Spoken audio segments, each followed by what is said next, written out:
ഓം ശ്രീ വിഷ്ണുവായ നമ.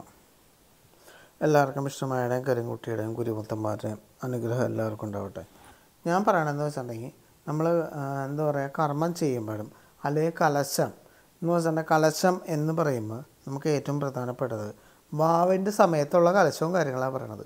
ആ കലശ സമയത്ത് നമ്മൾ എന്താ ചെയ്യേണ്ടത്? സ്വാമിക്ക് യഥാഇഷ്ടത്തിനുള്ള കർമ്മങ്ങളും കാര്യങ്ങളും കൊടുക്കുക.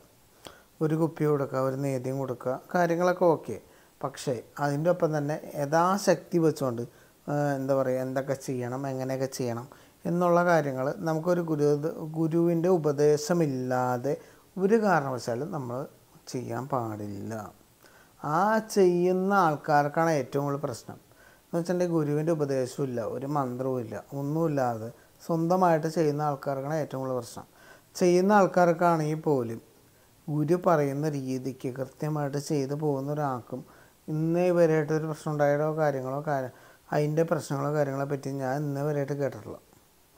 അതേമാതിരി കൃത്യമായിട്ട് നമ്മൾ കർമ്മങ്ങളും കാര്യങ്ങളും ചെയ്യുന്ന ഒരാൾക്കും നമുക്ക് ഒരു കാലത്തും ബുദ്ധിമുട്ടോ കാര്യങ്ങളോ ഉണ്ടാവില്ല. നമ്മൾ ചെയ്യേണ്ടത് എന്താ വെച്ചിട്ടുണ്ടെങ്കിൽ നമ്മുടെ ഗുരുവിൻ്റെ ഉപദേശം അനുസരിച്ച് കൃത്യമായിട്ട് ഇന്നത് ചെയ്യുക, ഈ രീതിക്ക് ചെയ്യുക.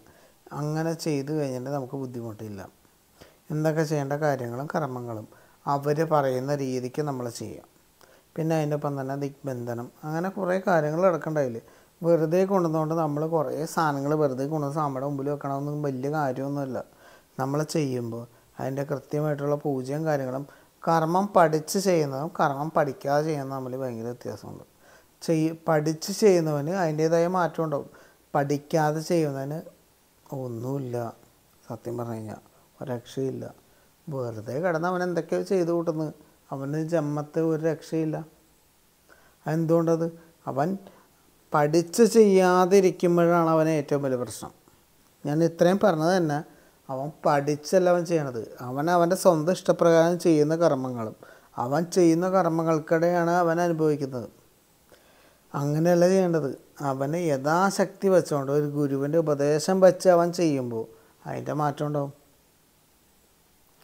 അവൻ ചെയ്യുന്ന തെറ്റുകുറ്റങ്ങളുടെ ഫലമാണ് അവൻ അനുഭവിക്കുന്നത്. ആ കർമ്മങ്ങളും അവൻ അനുഭവിക്കേണ്ടതായിട്ട് വരും, അവൻ്റെ തലമുറ അനുഭവിക്കേണ്ടി വരും. അപ്പം എന്താ ചെയ്യേണ്ടത്?